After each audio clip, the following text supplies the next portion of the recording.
there's something we've never talked about, Yeah. and I think we need to clear the air. Yeah. Um, you set me up badly when you asked me to host, to appear in the Oscars that you hosted, because you made it seem and it's really really not, and you did such an amazing job, and you were so chill at rehearsals, and you just made everything seem like it was so much fun. So when it came around and they asked me to do it, I was like, I'm gonna be like Hugh. Yeah, I'll give it a go. How could you? How could you set me up like that? I'm so happy to be talking to you because, well, first of all, because I'm just curious how you are, but also just this just feels less nerve-wracking than normal. I'm with you. I'm thrilled. I've known you for, I think we met when I was asking you to help me with the Oscar. I think that's when we really got to meet, 2008. And we just immediately became friends. And then thank God we got to work together, and I pray every day that it happens again. But I'm thrilled. Yeah, we're good. I often think of you, people like you with little kids in this situation, Hmm. how difficult that is. I've got a 14 and a 20-year-old, and for me, being stuck with them is awesome because they don't want to be with me. So it's been a good 3 or 4 years before I've walked in the door and got the daddy.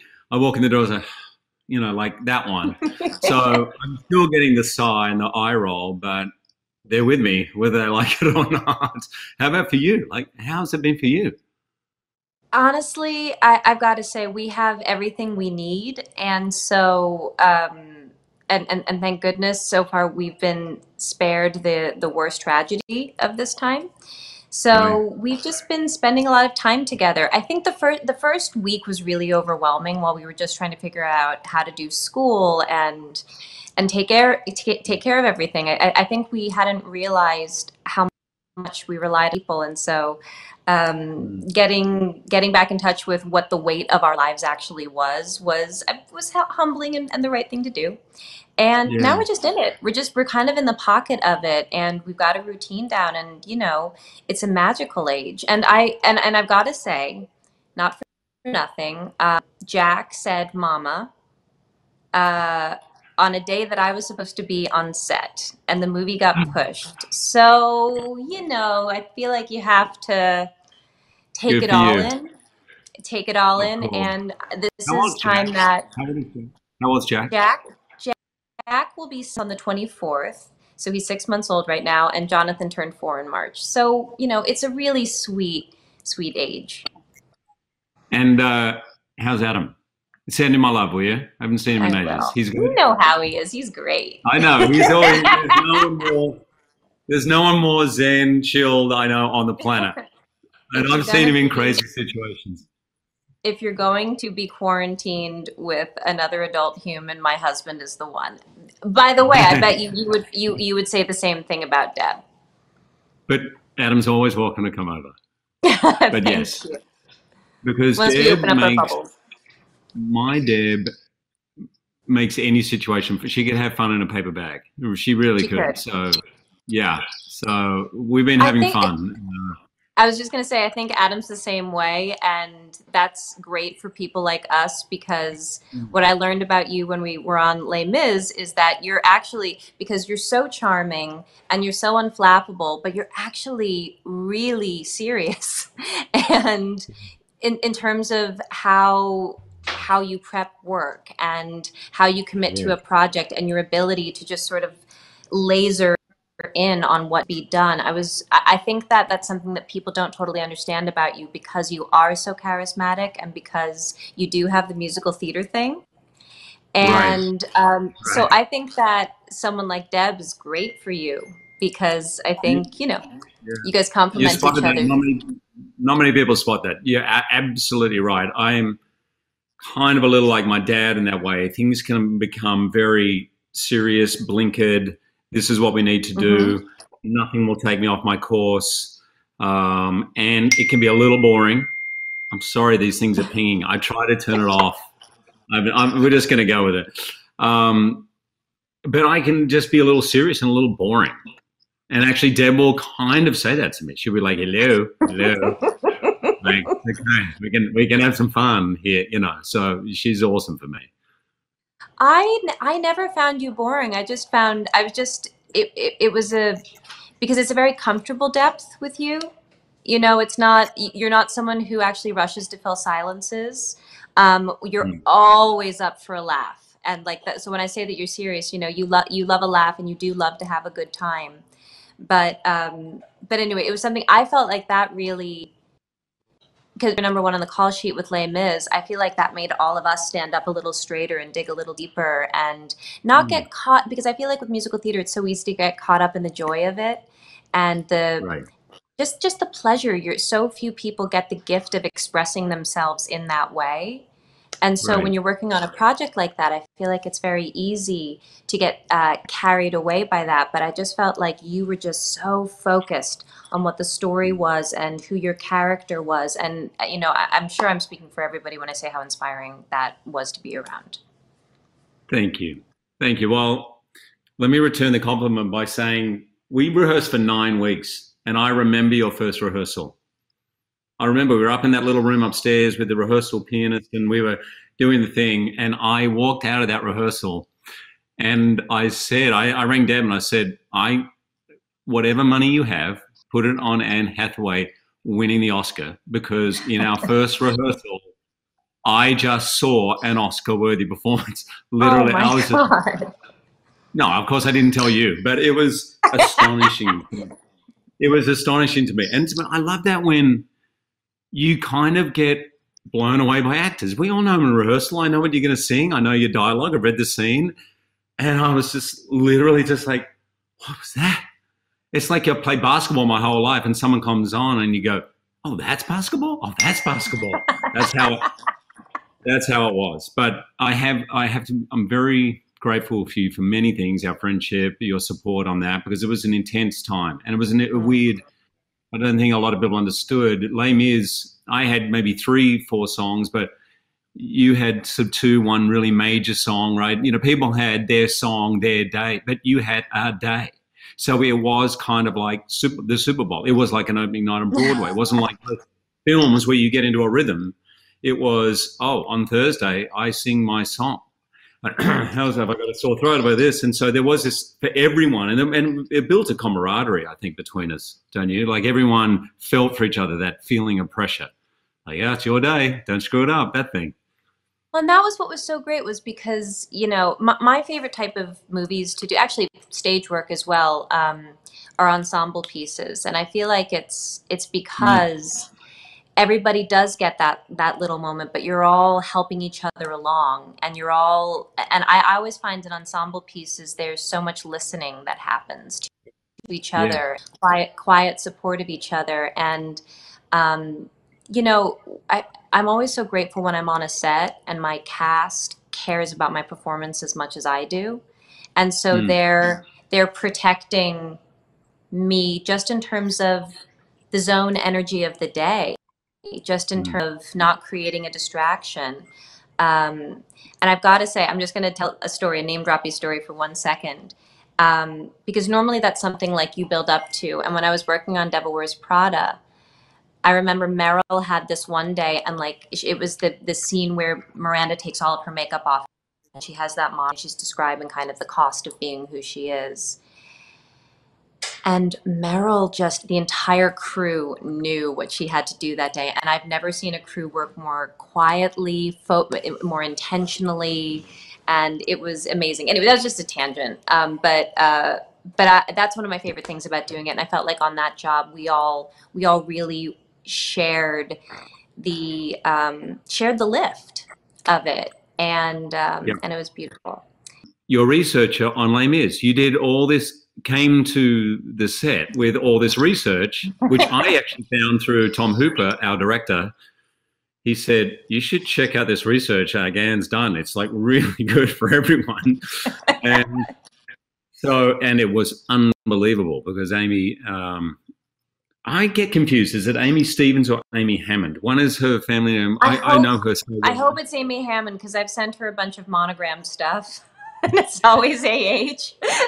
So No, but then I see her email as Stevens, I think. Anyway, Amy Hammond, who's a dramaturg by training and now does research, and everything is practical and not just like, look how much research I've done, but this you can really use this to create a character. And I would have worked with her on everything apart from Wolverine movies since then, in the last 8 years. Everything I've done, she's been whoa, phenomenal. beautiful. Yeah. I actually You just work got with all my her. research books for 5 books for her on the Music Man, which has been amazing. So On the thank Music you. Man. Oh, now you're just showing off. Yeah. But did you use her on Bad Education? Yeah, I used her for Bad Education, and it was incredible because I feel a real weight playing someone who's alive, who's living in the Bronx right now, who's, I'm depicting the worst time of their life, of this man's life, the people in there. And I'm not doing it to tar and feather him. I'm not doing it to kind of say, isn't this terrible what he did? Obviously we tell these stories as a cautionary tale to learn something, but, I'm doing it at the expense of the most painful part of someone's life. So I wanted to make sure that we really did justice to the situation, that we were wherever possible true and not just sort of making things up, and also to understand him. So that's where Amy to me was just invaluable. I saw hours of footage. There was one bit, she found me a bit of video from, whatever news channel interviewed him. And so the actual news piece was 40 seconds and she had an hour and 15 minutes of the original, including the bit where they had to stop and the interviewer went to go to the bathroom and they just had the camera rolling and Frank and he's chatting with the camera. Like that kind of thing, I was just watching. It was gold. I was going to say, did really, you feel like that was a treasure chest when you found just a treasure. someone Oh, just yeah. sitting? What was there anything about that particular moment that you remember about the way he was with himself when he didn't have to perform? Yeah, there was a warmth. There was a warmth to him. And I heard many stories about, like, he didn't have to be, he wasn't on. And he was just chatting with the camera people and interested and curious about them and their life. And he seemed very much at ease. And from my memory of it, at that particular time, he was talking about the school budget. But things were happening at the same time. It was about the embezzling was happening at that time. But that's what I think I really wanted to focus on in playing this character. We are not all one thing. And it's so easy for us to vilify people, judge people. They went to jail, they did something terrible, and of course it was terrible. But how does someone who's a good person get to that? How does the quicksand of lying, become to the point where you've stolen $12 million, So, yeah. The sum total is $250,000. What? Jeez, $250,000? that woman has a If we set can of just- balls on her. When I get my chance, Well, you never will. She's going to be Nassau PD's for the taking. And that No, shitbird son of hers. No, Okay. no, Bob. All right, let's do this right. Just put the phone away, Bob. and why should he? Because we will lose everything. Tell me, you worked with Amy for Modern Love, right? Which I just thought was spectacular, by the way. And No, It you was can't so- compliment me before I compliment you. You were just I did talking it. about Frank. Thank you. Um, Thank you very did you work much. with Amy? Did you work with Amy on that? You know what? I didn't. I had Terry Chaney, who was the woman whose story my episode was based on. I spoke with her and asked her a lot of questions. It was really important for us, dealing with bipolar disorder, that we understand from her perspective, not just as the woman whose story it was, but also as a bipolar woman, what annoys her about and what upsets her, and what does she feel that stories about bipolar disorder get wrong? Like, because we were Yeah. just like, what are the traps that other filmmakers have fallen into that just really upset you? So we were having that conversation. I was asking her a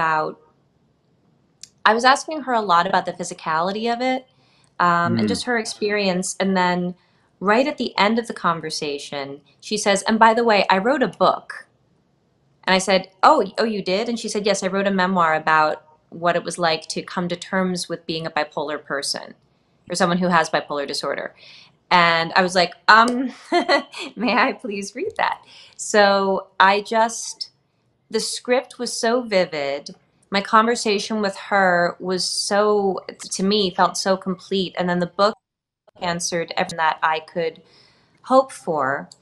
And then, so I didn't actually work with Amy on Modern Love. Also, and I don't know how this applies to you. I never want to mistake my feelings for actual work. But the reason I wanted to do this episode was because there's someone in my life who I very much and who I know never sees themselves on screen. And that was what led me to this character. And that's what led me to want to say yes to this, was because I just wanted to show this person that I love them and that I believe that they are worthy of love. And I feel like it's Did it bring so you too close to the beginning? No, actually, it didn't, because I've never had the conversation with them that it's them. It was more in my own. It was Wow. more in just in my own space, you know, just because. But I found that I really wanted to, because what you were saying about villainy, and I think it's the same thing about stigma. And I think that I don't want to go into the reasons why storytelling has been the way that it has been, but I feel like that it has been very based in the concept of good and bad, right, wrong, black and white, Right. holy and evil. And I'm sure those stories absolutely served a purpose for a time, but it feels like we're moving out of that time and into a gray area. And, you know, I'm just so happy. And that's where I think your story in particular is really at an exceptional level, because you are such a compassionate person and you bring that to your parts. And whenever I take on a role sometime, and I'm always attracted to people that I think I really always like to play people that maybe get left behind kind of easily. And I'm always asked by studios, but what if this person's not likable? And I say, don't worry about likable. They will be lovable. You will understand them. If you understand someone, you really get out of this don't like thing. And for me, it feels more satisfying. You want to know who I am? Here's who I am. I'm in a supermarket years ago looking for some peaches, like a craving for peaches. You know the way you wake up sometimes with like a crazy, crazy craving for peaches? Well, like that. And I'm shimmering. What you were saying about Frank, about wanting to be compassionate for where they at, I thought that just really came through in your performance. And which I thought was, and you know how much I love your work, I think this one might be your best. And Yeah, you do something in it, and that's really saying something, because I don't think I've never seen you be bad. Like, you know, most people have like one clunker, but you're just like. I did him in Australia. And then been picked up by YouTube. All right. You know what? I'm going to sick Amy Hammond on that one. I'm going to be like, I want to see Hugh Jackman. I'm literally dead. But there's this moment where you're speaking to Ray Romano on the bleachers, and kind of realizing that his world is collapsing, but isn't quite ready to let go. And you do this thing where you're having a conversation, and you not Hugh, but you, Frank, I see the wheels turn as and it's just this moment where you just looked, you chose to look inward, and I could see the wheels turn in his mind about, okay, what's the right way to play this? What's the right way to play? And the look on your face was so complicated. And then Frank makes a choice, and it all relaxes back into the mask. And I've just been dying to ask you, was that just one of those things that happened that the camera caught? Did you know that you wanted to do that ahead of the scene? Do you even know what I'm talking about? Do you know that moment that I'm talking about? No, yeah, it happened in the scene. I have to say, thanks.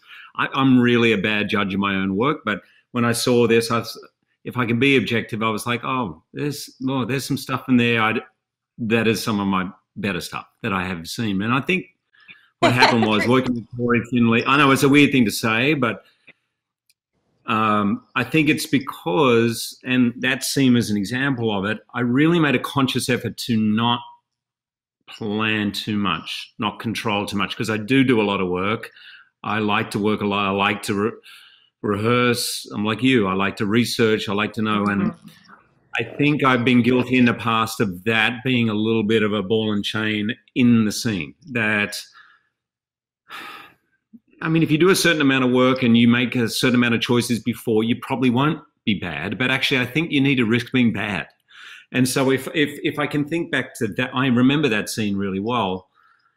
It was one of maybe a dozen scenes where I just thought, let's just turn up and see what happens. I'm working with great actors, working with Ray Romano, Alison Janney, you know, Annalie Ashford, so many brilliant actors, Geraldine. Just let it be. Working with a great director, Corey Finley. He's young, he's great, he's open, he's got good taste. You don't have to worry about giving over something bad that's going to get edited in.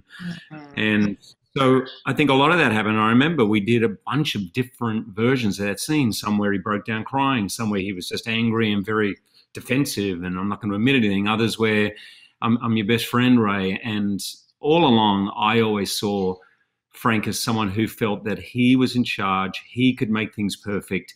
He could control things, which is probably not dissimilar to what I'm describing in me, in a way, in that feeling of being able to control, you know. So letting go of that and then hopefully seeing that in the character, that it dawning on him that he may be drowning and it may be too late. And it's a long answer. I'm going a little red in the face because I feel like I'm being egotistical in my answer, but, you know, it's sort of just, it was a film where I really enjoyed letting go more. I want to congratulate you. That's the first time in the, I think, 12 years I've known you, I've ever heard you approach paying yourself a compliment. So I think this is real growth to you. I agree. It is one of your better work. So I have did Corey, I've got a question for you. But I just want to, you're on to go my on, game. follow up, and then I'll dive in. I was wondering, did Corey do anything in particular that made you trust him? Because what you're describing, I really relate to that idea of prep. I love prep. I'm a nerd about it. And I do think that sometimes when I'm upset with myself in a scene is when I feel like I am leaning more on the prep than the moment. And so I'm just but one of the things that can cause that leaning on the prep and not letting go is when you don't totally trust the person that you're giving the performance to. So what is the thing, if you had to narrow it down to one thing or several things that Corey did? Great question. Our first meeting, and I remember saying, what's this about? Are we just retelling a front page scandal story like 20 years later so that we can beat this guy up again? And he said, no. He said, I want to understand how lies, particularly institutional lies, come into being. I want to understand the human process, the psychology of how we can slip into, good people can slip into really bad behavior. How does that happen? And I was immediately like, oh, I like his philosophy of storytelling, his approach. He's very humble, man. He's the most humble person I have ever met, I think, like genuinely very humble and very smart. He's a writer. He's a theater guy. He's a Brooklyn playwright. He wrote Thoroughbreds as a play, and a producer read and said, you should make this into a movie. And he said, okay. And the first day on set of Thoroughbreds was his first day on a movie set ever as a director, right? So, and he does a lot of prep. But I'm taking a pause because I don't think I've told anyone that. But I'm going to tell you, I don't mind telling people, I think. I went up to him just before we started filming and I said, I've spent most of my career thinking that my job, if I'm number one on the call sheet, is to kind of be like the quarterback.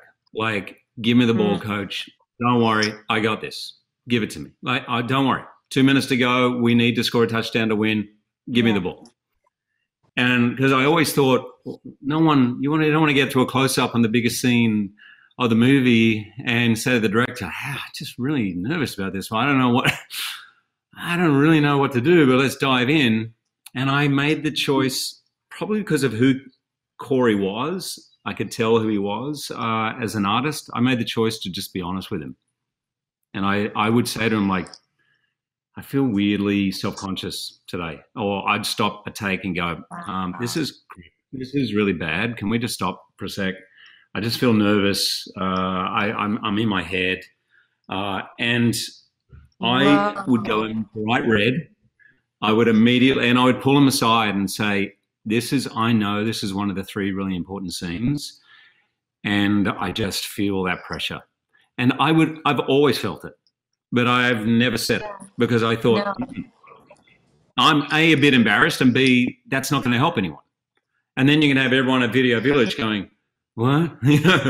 So I told him, man, it really helped. It brought all of us to the space. Corey was by the camera. He was there. He was watching. And I remember him saying to me, he said, I will not let you go home unless you feel great. He said, and if we don't have it, we'll come back and shoot it tomorrow. So don't worry about that. We've got that time. And kind of doing that was really life-changing. And it's not the first. I did it with Jason Reitman. I certainly did it with Aronofsky. But I think as I've got older, I've got more brave in being honest about my fears and my insecurities. That's amazing. And I'm just like, as someone who loves you, I'm so proud of you because you do that. You're so pro. And the idea, I'm sure, for you to take up a little bit more space, and it's like, because you come in and you just want to contribute so much to the whole. The idea of you taking space for you, I'm just really happy. I'm just really happy.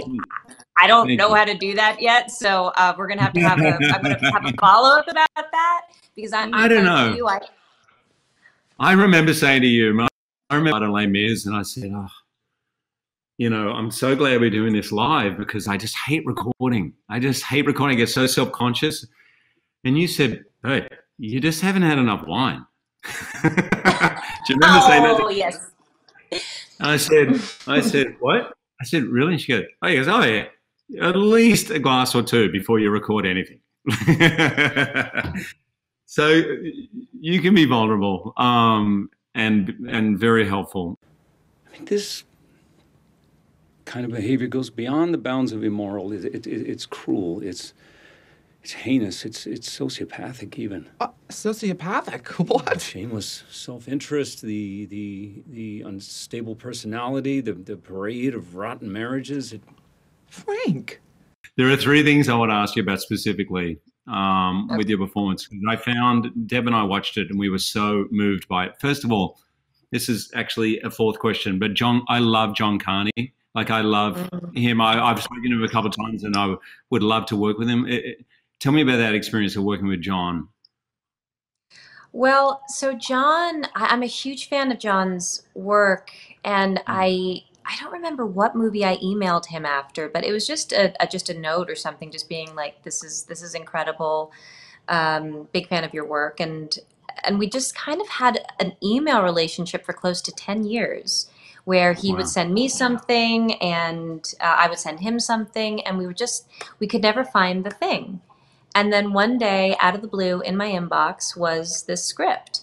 So, and I read it, and I told you a little bit about my personal connection to it, and I was just so happy to say yes and come in. And with John, so much of it is a sense of play, and he's really curious what the actor, what you have to bring to it. And so it was great. So I got so much support from every department about the costumes and that whole Lexi sequence. That was so much fun. That was just me and our costume designer going absolutely nuts. And I was watching it as he walked out to the car park, and I was like, please, there's going to be a big car park dance number. I can please. And I spotted one of the extras in the background, and I was like, that guy was in the supermarket. He's a dancer. And then it came to see you just letting loose and doing your thing. It was just heaven. I know you had a blast doing that. Well, so I did have a blast because, as you know, it's just so much fun to do that stuff. But you know that you're a New Yorker, you know that day when all of a sudden it's winter, like Ah, there's just no going oh, back. yeah, And right. all of the cold decides to Oh, arrive at the same time. That was the day that we were in the parking lot, and I forget what was oh, going on. There was some kind of storm that had either just left or come in, so the winds were like stay indoors level, and it was right. freezing, and we were at that fairway in Red Hook, so we're right next to the East River, so the wind coming off of the East True. River was making it even colder. And it was just one of those things where we did it just by sheer force of will. Like me and the dancers, we just threw our arms around each other, huddled up, and we're like, we are Wow. not leaving this parking lot until we get it. And I mean, even the producers, John was even like, I don't know if we can do it. If maybe we have to call this. Is it safe? Are we going to get it? It's so hard. And we were like, no, we know we have this. We just need to get it through once. Once we get it through, once you see how great it is, you will, like, it'll be fine. So we worked for hours just to get one take. And then once we got the one take, you know how it goes. All of a sudden, everybody realized it was possible, and it just started happening. So we would do one take, turn around, do a second one immediately, and then we would all have to run into buses or cars or into the supermarket, get warm. So then we Yeah. would like kind of sit and chill for about 10, 15 minutes, and then we would go outside and Ooh. do it again, two right back to back. But we did I mean, it. it just feels like injuries waiting to happen to me. That like dancing in that kind of cold, you get hot, you got too many layers on, then you're sweating, and then you cool down. Like, well done. It was amazing. I had no idea, never crossed my mind you were in anything other than Florida conditions. Basically, You it know just how it looked you know like how it is. No, because that's it what you looked want like an everybody to MGM musical, say. baby. So I really want to ask you because I do know someone who has bipolar, but I never really talk to them in depth. And I'm sure there's a lot of people like me who are going to watch Modern Love, your episode of Modern Love. And I finished, both Deb and I just went, oh, that's, that's what it's like.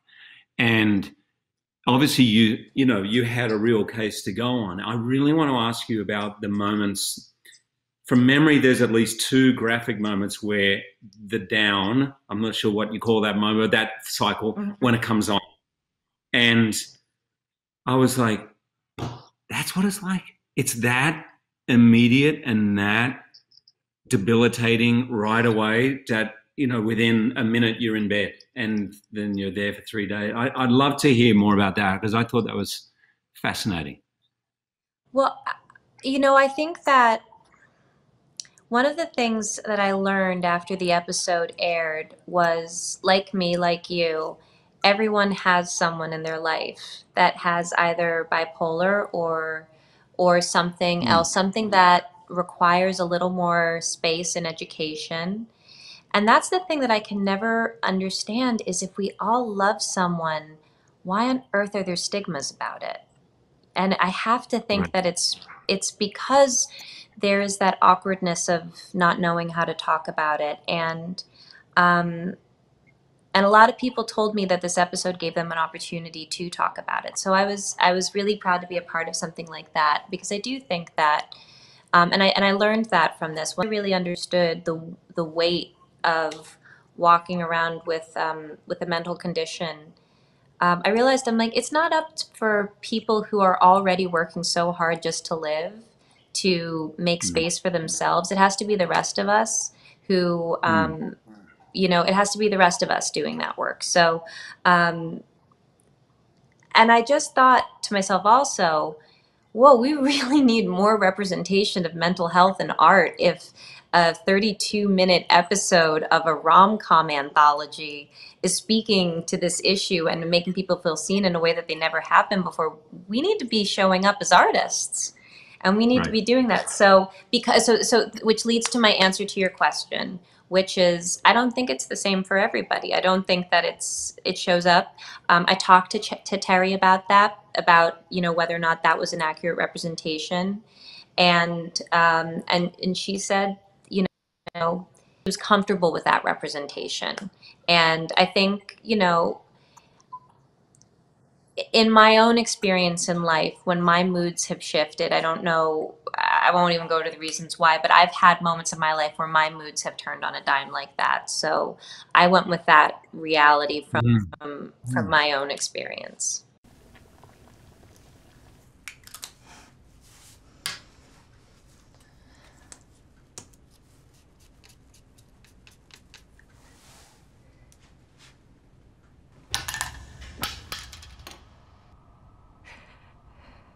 I don't know. I found the whole thing so powerful, and you know, you've broken my heart on screen several times. And a movie that I was in, you know, one of them. You have that incredible ability to really rip your heart open in your performance, which in the end is what it's all about, right? You also happen to be brilliant at making us laugh and doing various other things, but in the end, I've always thought our job is to melt the hearts of the audience, and you can only do that if you're willing and brave enough.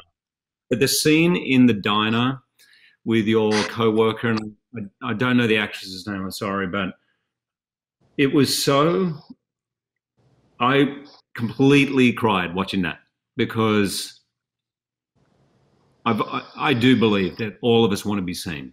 We want to see each other. We want to be seen. It's kind of simple in a way. It kind of drives everything we do.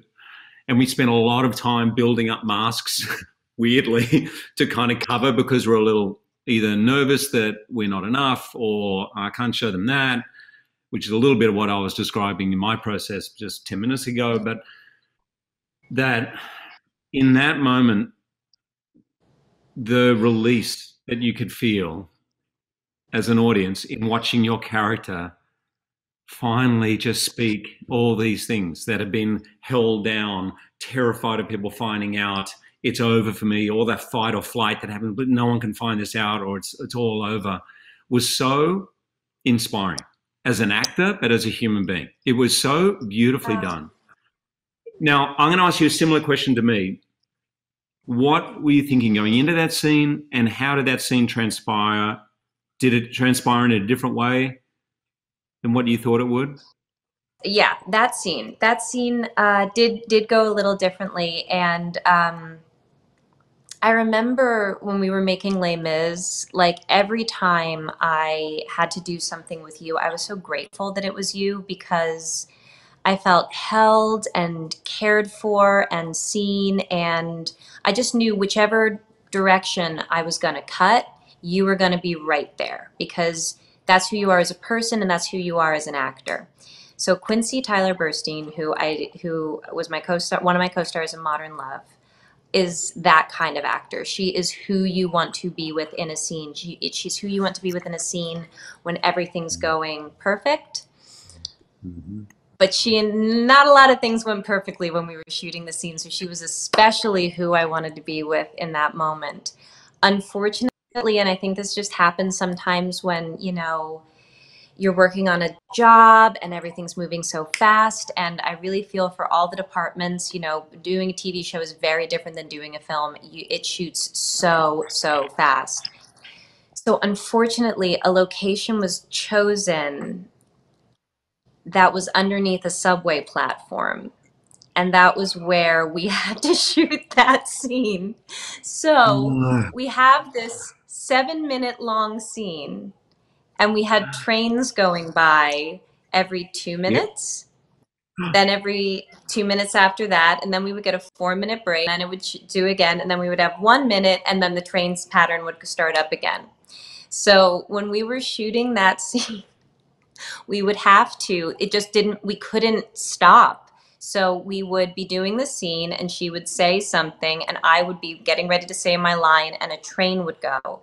And we all just agreed on set that the way we were going to do it was we weren't going to yell cut. I was going to hold it until the train passed, and then sound was going to say we're good, and then I was going to say my line, and then Quincy was going to say hers until the next train went by. And that's how we shot that scene.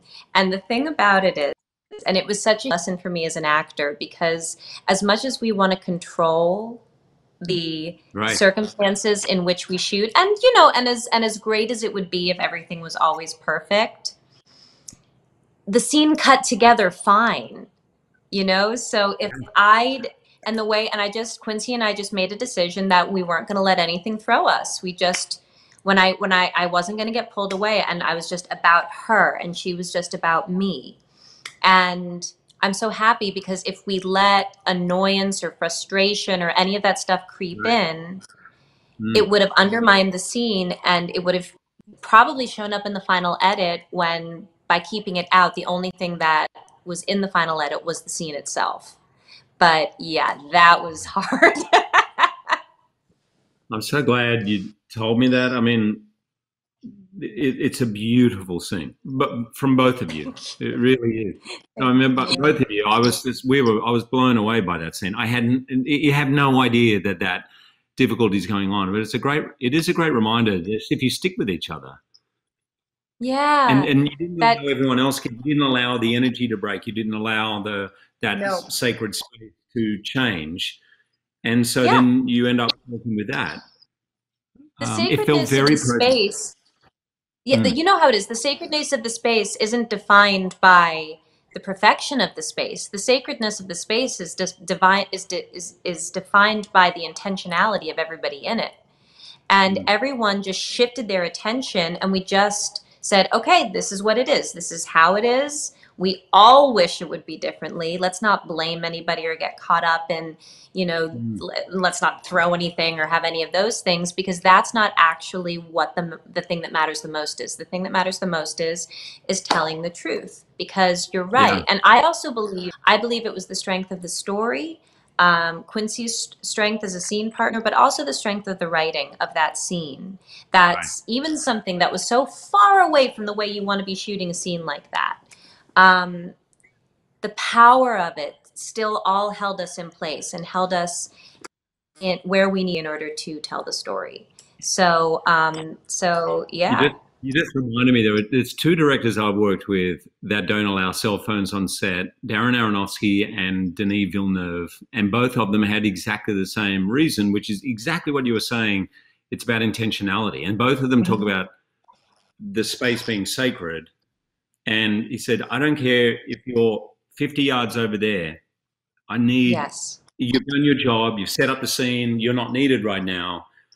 If you're on the cell phone, it dissipates that energy, that intentionality of everyone is making this story. And what you just did is a great example of just everybody all in. And that holds up. I don't mean to contradict you. Was I scared? Yeah. To be perfectly honest, I was angry. And I was angry that I was put in that position, but I knew that if I made the anger about myself, I would have lost. And so I just allowed my anger to not be anything except for energy. So I felt, I decided to use my anger as fuel to focus more precisely on what it is that I needed to do. But I was very calm. Because but I also felt like, because if I gave into it on any level, if one cell of me gave into it, I was going to betray the scene and center myself in a moment when, on so many levels, that would have been inappropriate. So, but I'm always scared. I'm usually scared, but I'm also a lot of things. Scared's just usually one of them. And I didn't mean to. I don't want to contradict you, but you've actually worked with 3 directors that don't allow cell phones. Was Tom one as well? No, Christopher Nolan. Oh, Nolan, that's right. Yes. Yeah, Chris also doesn't allow chairs. Doesn't he? So I worked with him twice. Doesn't allow chairs, and his reasoning is, if you have chairs, people will sit, and if they're sitting, they're not working. And he's right.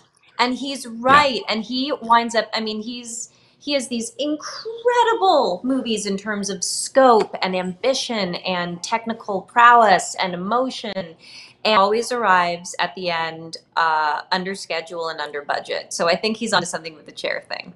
I remember my lawyer was doing the deal for The Prestige, and he rang me and he goes, man, I'm having a problem with the trailer. Chris only has joined trailers. So two people in a trailer, like cut in half for those people who don't understand.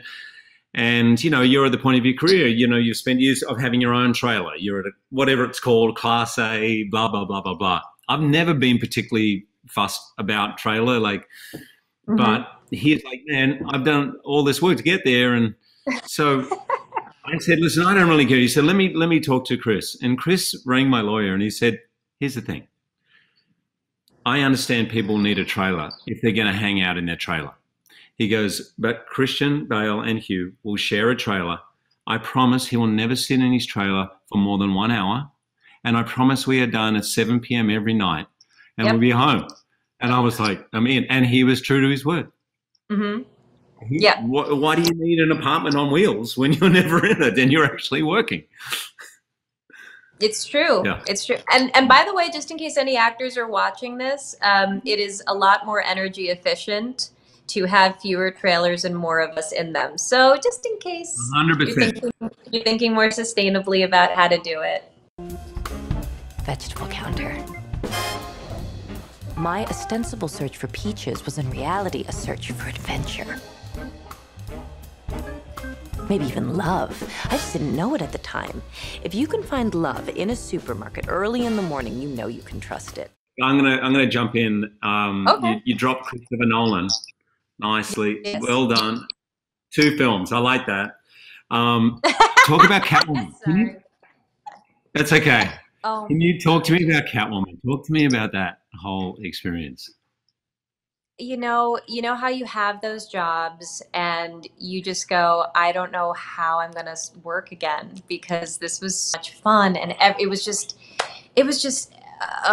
everything from having to physically transform to just getting to do something that not only did I never think that I would get to do, I don't think anybody, including Chris, thought that I could do before it happened.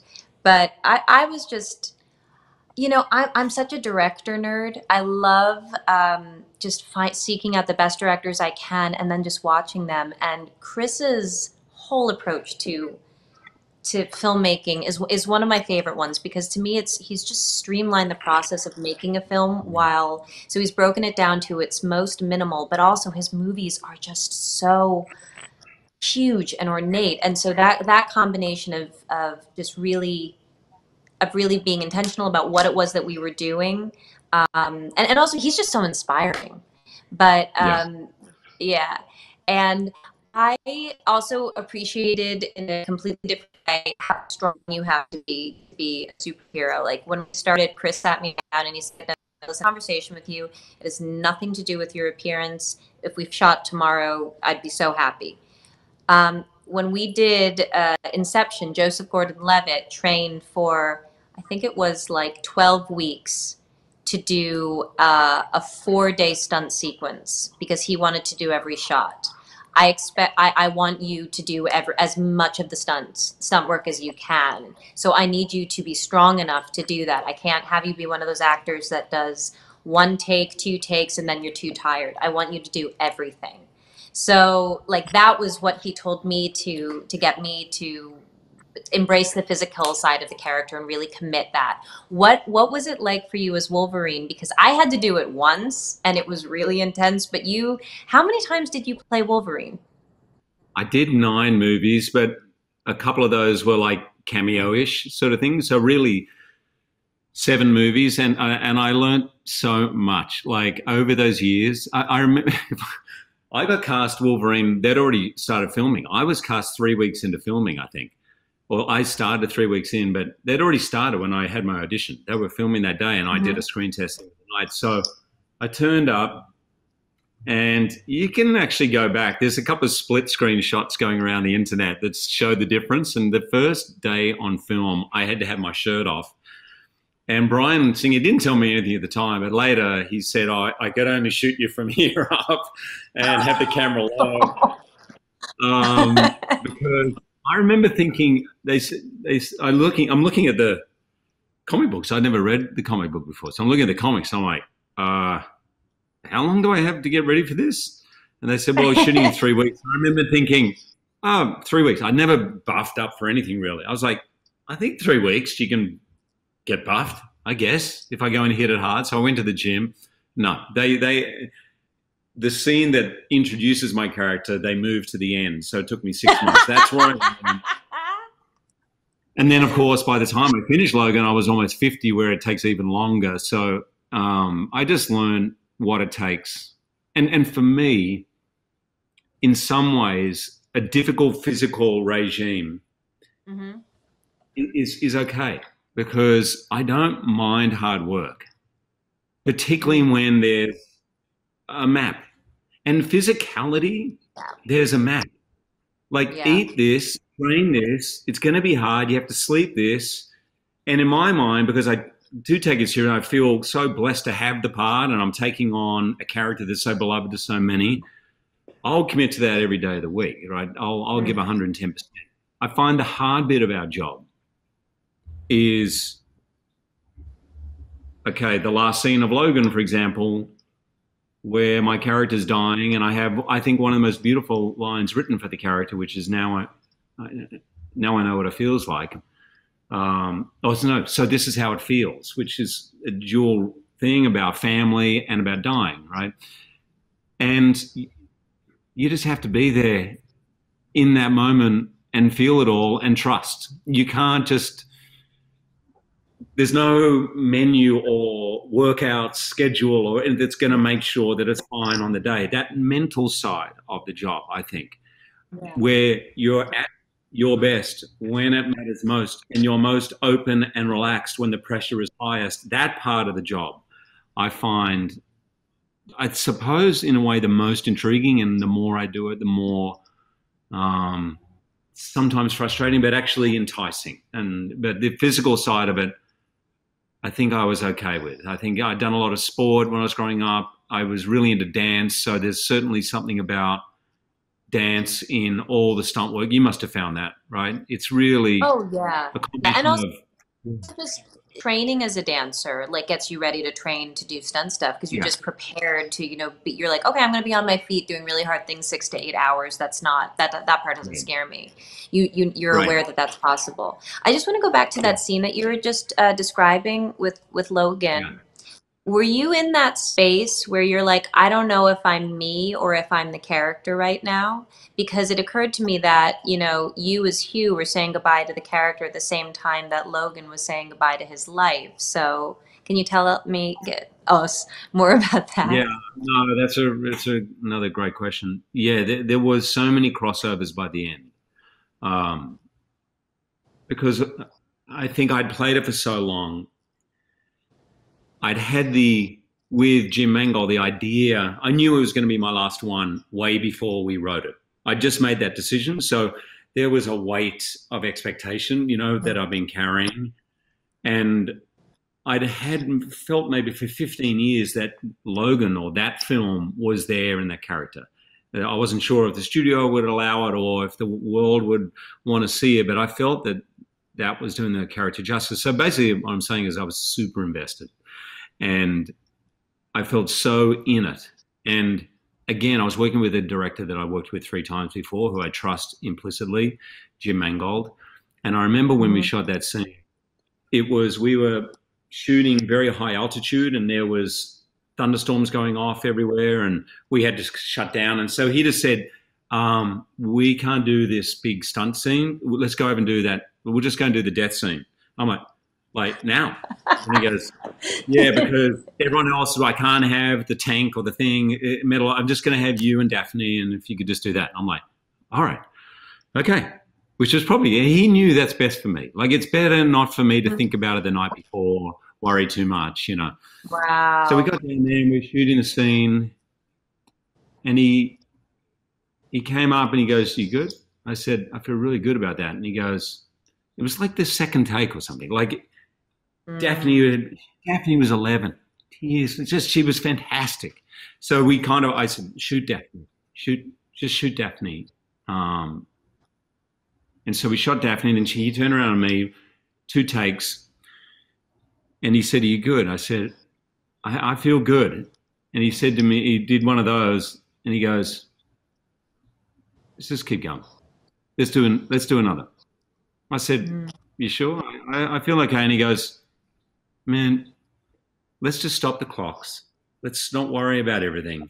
This is the end of 19 years. Wow. Sit in it. Sit in it for half an hour. And he rolled the cameras. And him just allowing me that moment, because I'm like you, I'm aware of everything. I know the time. I can see the sun going down. They haven't got the shot. We're behind here, blah, blah, blah. He just allowed me to just kind of, not just as an actor, but as Hugh, to remember that moment. And it was a luxury, but I'll never forget it. And the takes in the movie is in somewhere in that half an hour. I'm not sure which, but there is it's like he allowed me to exhale and take off all expectation or worry or time. And Jim is you know Jim, right? He's quite a bombastic guy, and he moves. And, I don't actually. No. You have to work with Jim. You'd love him. And anyway, that moment to me was one of the greatest gifts. When we wrapped, I said, I think that's one of the greatest gifts you've given me. The chance to kind of just take it in and allow. And, you know, there were some takes where I was weeping, and he goes, yeah, we're not going to use that, but good for you. Good for you. But he was glad. It was like I went through a whole little thing. Sorry. I'm so just on a human level, I'm so glad he gave you that. You know, that it wasn't just like because I don't know, I just love that he didn't let it be that he allowed the moment of it. I feel like you earned that the luxury of that space. And I was a big James Mangold fan beforehand, but that makes me an even bigger one. Yeah, he's an artist. He's a really beautiful human being, and funny as hell. Yeah, you got to work with him. You'd love him. I bet I like his movies. Hey, I hear you're doing another musical, Sesame Street, or have you done it? No. We haven't. We were supposed to shoot it last year, and then I was pregnant, and so we decided to push it to this year. It's so selfish. It's so selfish. And look, it's a lot of pressure on my son. I mean, he better be worth it. He is. And so then we were going to shoot this year, and then obviously the situation being what it is, there is no shooting this year, probably. And so hopefully we're going to make it next year, and it's okay. It's really okay. The story keeps evolving and going deeper, and it's such an amazing team to get to work with the Sesame Street people, because that whole group and the Jim Henson group, and they've all been operating at this level of integrity for so long, and the space that they occupy is one of humor and emotion and silliness and imagination. And so the time that we have, we never break up the band. We still check in with each other, and we're like, okay, so this is going on in the world. How can this movie help explain this to children again? Right. And it's really amazing, because, you know, I've made films for a lot of different types of audiences, and I have to say, making films for kids, I think it's like when you get tapped on the shoulder to do that, it's one of the luckiest things ever, because you don't deal with a lot of the I don't know, just the stuff that gets in the way. The stakes couldn't be higher, and your motivation couldn't be purer. You know, like, wow, I get the chance to entertain children right now. Yeah. And then you, like, you know, have like a crazy R-rated bloody movie lined up after it, just to keep it balanced. Perfect. How about coffee? I can do coffee. Okay. Can I get a scone? No, that's breakfast. There's something we've never talked about, and I think we need to clear the air. You set me up badly when you asked me to host, to appear in the Oscars that you hosted, because you made it seem, and it's really not. And you did such an amazing job, and you were so chill at rehearsals, and you just made everything seem like it was so much fun. So when it came around and they asked me to do it, I was like, oh going to be like Hugh. Yeah, I'll give it a go. How could you? How could you set me up like that? Is it just what made you decide that you wanted to do it, and how did you actually put the show together? Because I know there was because you did it so well. Congratulations. Thank you. I was so you too, but I was so I got the call. I was 1 o'clock in the morning. I was on a press tour when I got the call, and I just said yes because it was Spielberg calling, right? So you just say yes.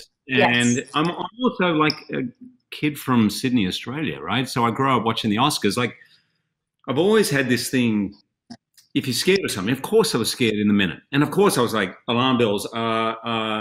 This is a lose-lose situation here. You know, you're sure, but I just asked myself the question: okay, if you're on your deathbed and someone goes, yeah, I think you should have done the Oscars, you know, but I was a bit scared, then you don't want to be going, yeah, I really should have done it. So I figured I'd say yes. And then I remember Deb walking in. I was 5 minutes later. She walked into the room and she looked at me and she goes, you okay? And I said, babe, you're about to get into bed with the host of the 81st Academy Awards. And she goes, Billy Crystal's here? Which is true. This exact, but I was scared. I was scared for the next 2 or 3 months. But then a lot of, what? I'm not a comedian. Why am I? This is Billy Crystal. This is like, no. What am I doing? I remember turning up at the first production meeting. You'll remember the same thing. We sat around a table, and there was 2 sheets of paper that had 12 segments on it, and we were there to make notes. And it had segment 1, HJ opening 7/8 minutes ? And they're going through it and said, so that's segment 1. So segment 2, I'm like, can we just go back to segment 1? Like, what? Like, guys, I said, thank you for asking me to do this, but, you know, I'm not a host or a comedian. So can you give us some help? What do you think? And they said, oh, no, it's just up to you, or whatever you want to do. Like, they said, the most that's ever been done was Billy Crystal, 14 minutes. He said, I would suggest that's probably too long, but whatever you want to do.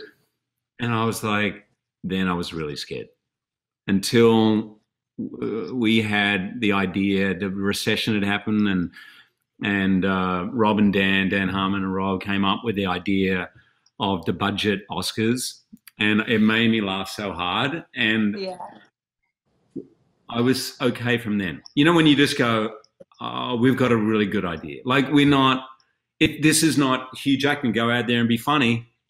You know, there was these guys who just created a scaffolding for me. It was like when you read a script and you just go, oh, okay, I'm scared, but I know this bit will work or that bit will work. And then just before I went on, I went into the vortex 30 seconds before. Valdez, you remember him, the dreadlocks. He'd been the stage manager for 30 years or something. And he's like, come and stand here by the curtain, a minute, 45 seconds, 30 seconds. And I just started to go into the abyss of fear. I'm like, what the hell? Yes. I'm looking out. I can see Meryl Streep. I'm seeing everyone there. I'm going, and I was looking down like this. And he goes, 15 seconds. He goes, good luck out there, Mr. Jackman. Don't forget, there's about 1 billion people watching. And it just made me giggle and I laugh. There's actually, if you ever watch me walking on, I'm looking back into the wings laughing. I actually think Valdez saved the show for me. I think I might have gone out shaking. But he just could see, this guy's going into a dark place and I need to snap him out of it. So it's frightening and sometimes it works out and, you know, it's... Anyway. Finish that sentence, Hugh. Finish that sentence. Sometimes it works out and sometimes... Oh, stop it. Stop. Stop it. Well, anyway, I thank you for pulling me up on stage. It was so much fun, and I still remember one of your jokes from the opening song about the budget Oscars when you said, "Ladies and gentlemen, the Craigslist dancers." I just love that one. I love that. So anyway, while we were coming up, the guys came up with an idea of doing the Frost Nixon thing and of getting you up. And I was like, oh, that'd be fantastic. And I said, I just always feel really weird asking people this stuff. Like, I think they feel like, it's the Oscars. I don't want to say no, and I don't want to say yes. So you were just like, yep, yeah, I'm in. Like, you were just, I was just like, wow, that's awesome. You were just up for it. Well, I remember it was an email about would you be open to it? Would you talk to Hugh? And then we got on the phone, and I remember you had me when you said, so we don't have the entire thing yet, but the joke is basically I pull you up, we're talking about Frost Nixon, I'm singing at you, and you're like, Frank Langella was right next to me. And I just started giggling. And I just started giggling, and I was just like, okay, I know I'm going to say yes to this. This is because I love silly. And it was just that really fun combination. And who wouldn't want to sing and dance with you? Come on. And by the way, I remember visiting you backstage before you hosted, and you were having just so much fun. I was like, I was not this calm and relaxed under him. You were showing me look at all these costumes I get to wear. You remember? I was focusing on the parts of the show that I knew worked. You know how sometimes your optimism tips into delusion, and you're just like, if I'm just really, really nice to everybody, everything's going to work out. It did not work in that case, but I'm so happy that 50% of the people on this conversation did a really good job hosting the Oscars. Oh, will you stop? No, I think you got to stop. It's not like, first of all, to say yes to do something like that just shows generosity of spirit and courage, and both of us know that, right? It's a scary thing to do, and it's a really difficult thing to do, and you get one shot at it. You don't really get any previews, nothing like that, and please don't be hard on yourself. You did a great job, and I think I'm not going to let you just sort of get away with that. Thank you very much. Cut that last part out. Nobody needs to hear it, but I heard it. Thank you very, very much. Thank you.